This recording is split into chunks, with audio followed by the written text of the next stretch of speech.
नाजरीन अस्सलाम वालेकुम। इनसाइड न्यूज़ के नए प्रोग्राम के साथ मैं हूं इब्राहिम राजा और आज हम आपको चौधरी निसार अली खान का बहुत ही ख़ास इंटरव्यू दिखाएंगे जो मैंने खुद किया। इस इंटरव्यू में चौधरी निसार अली खान ने 4 बड़े राजों से पर्दा उठाया। इनमें एक राज डॉन लीक्स के मुतल्लिक है, दूसरा राज मियां नवाज शरीफ की फौज मुखालिफ तकरीरों और उनके मौक़िफ़ के मुतल्लिक है, तीसरा राज चौधरी निसार अली खान और इमरान खान के दरमियान राब्तों के मुतल्लिक है, जबकि चौथे राज के मुतल्लिक हम आपको इस इंटरव्यू के बाद में बताएंगे जो हमें भी बाद में बताया गया था। ये इंटरव्यू दिखाने से पहले जिन दोस्तों ने अब तक हमारे चैनल को सब्सक्राइब नहीं किया उनसे हम कहेंगे कि ताज़ा तरीन अपडेट्स के लिए हमारे चैनल को सब्सक्राइब कर लें। अब आप ये इंटरव्यू देखिए। नून लीग के जो सियासी मुखालफीन हैं वो कहते हैं अब नून लीग जो है वो नून लीग से ज़्यादा शीन लीग बन गई है, तो क्या आप फिर शीन लीग के साथ तो चल सकते हैं? इब्राहिम साहब, नून लीग के साथ भी चल सकता हूँ और नून लीग में हूँ। इसको बनाने में मेरा बहुत से और सियासी लीडर, सीनियर सियासी लीडर्स इस वक्त हमारी जमात में नहीं हैं, मियां नवाज शरीफ की लीडरशिप में हम सबका इसमें अमल दखल है। सो नून लीग में तो हूँ। अगर वो शीन लीग बनती है तो वो मेरे लिए काबिल कबूल है। इसका कोई और नाम देना चाहें तो वो भी काबिल कबूल है।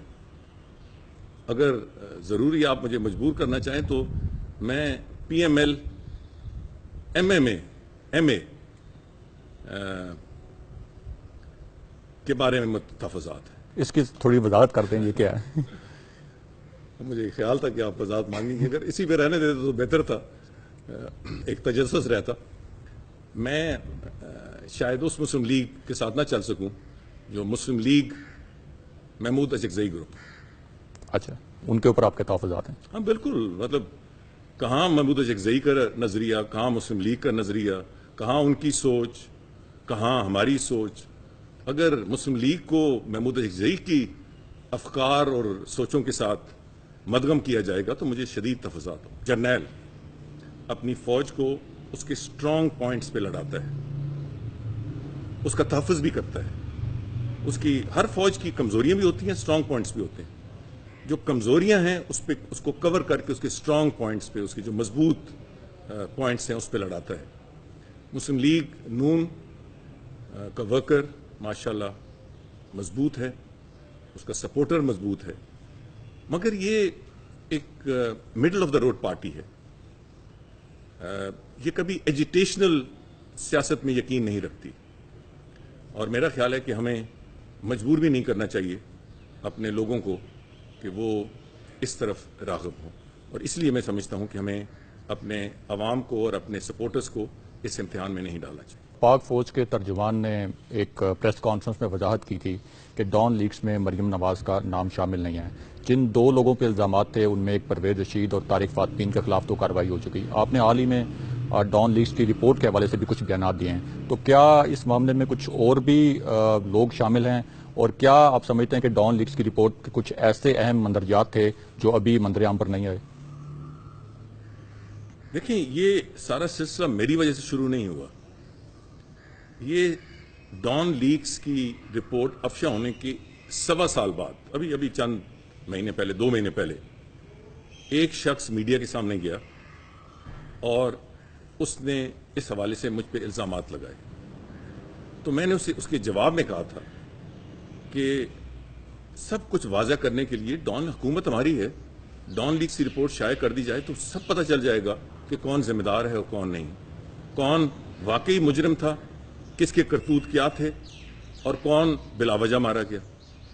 जहां तक मरीम नवाज का तल्लक है, ये DGISPR का तो बयान बाद में आया। मेरा आज से 4 महीने पहले टेक्सला में एक प्रेस कॉन्फ्रेंस थी। मैंने बिल्कुल वाज़ेह तौर पर कहा कि मैं पहली रिपोर्ट के साथ तो जाहिर है वो रिपोर्ट ही मेरी थी और दूसरी रिपोर्ट के साथ भी मेरा एक करीबी तल्लक, क्योंकि वो मिनिस्ट्री ऑफ इंटीरियर के जरिए रिपोर्ट्स आई हैं और गई हैं और जाती भी इस तरह हैं। ये एक SOP है। मरीम नवाज का डॉन लीक्स में कहीं भी जिक्र नहीं है। बाकी जो लोग हैं, अब मैं फिर वो लंबी बात हो जाएगी, वो सब वाज़ेह हो सकता है। किसी को अगर शक व शुबा है कि उसके साथ ज्यादती हुई है تو وہ رپورٹ جو حکومت کے پاس ہے، میں نے دیکھا کہ جس کی آگے بات چڑھی اس نے پھر اپنے طریقے سے اس کو اپنایا. رپورٹ میرے پاس نہیں ہے، وہ حکومت کے پاس ہے، اس کو افشاں کر دے.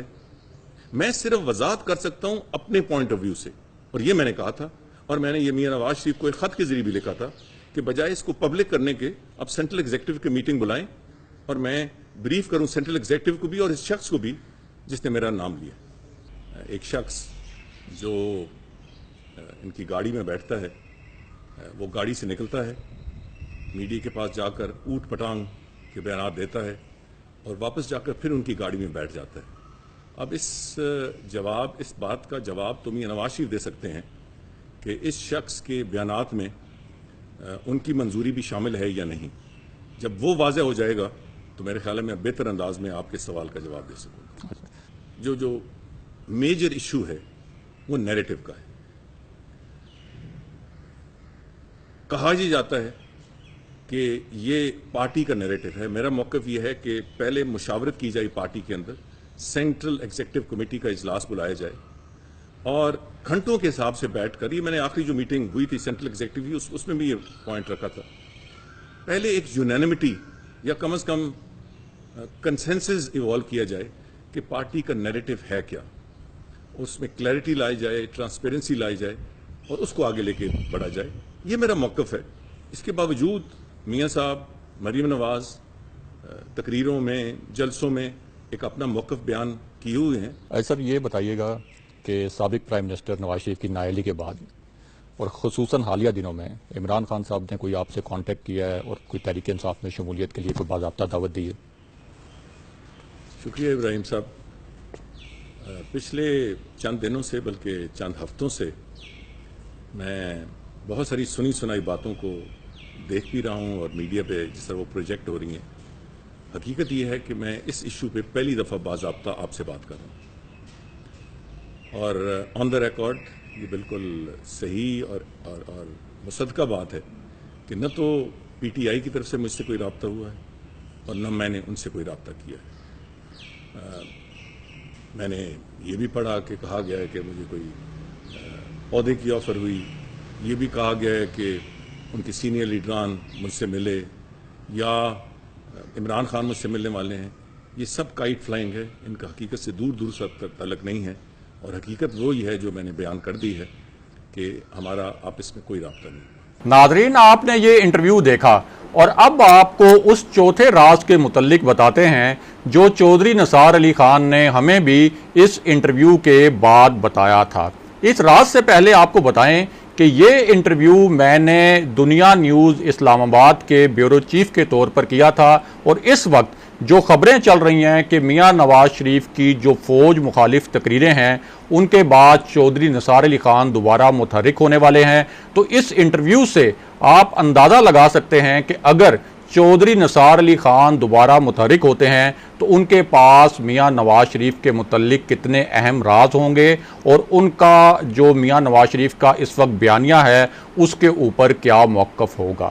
اب آپ کو آگاہ کریں کہ اس انٹرویو میں چودھری نثار علی خان نے جس شخص کے بارے میں کہا کہ وہ میاں نواز شریف کی گاڑی میں سوار رہتا ہے اور پھر میاں نواز شریف کی گاڑی سے اتر کر الٹے سیدھے بیان دیتا ہے، تو یہ جو چودھری نثار علی خان کا اشارہ تھا یہ اشارہ پرویز رشید کی جانب تھا اور چودھری نثار علی خان کا خیال ہے، بلکہ ان کو یقین ہے کہ پرویز رشید وہ شخصیت ہیں جنہوں نے نواز شریف کو فوج سے لڑوایا. اگلے پروگرام تک کے لیے خدا حافظ.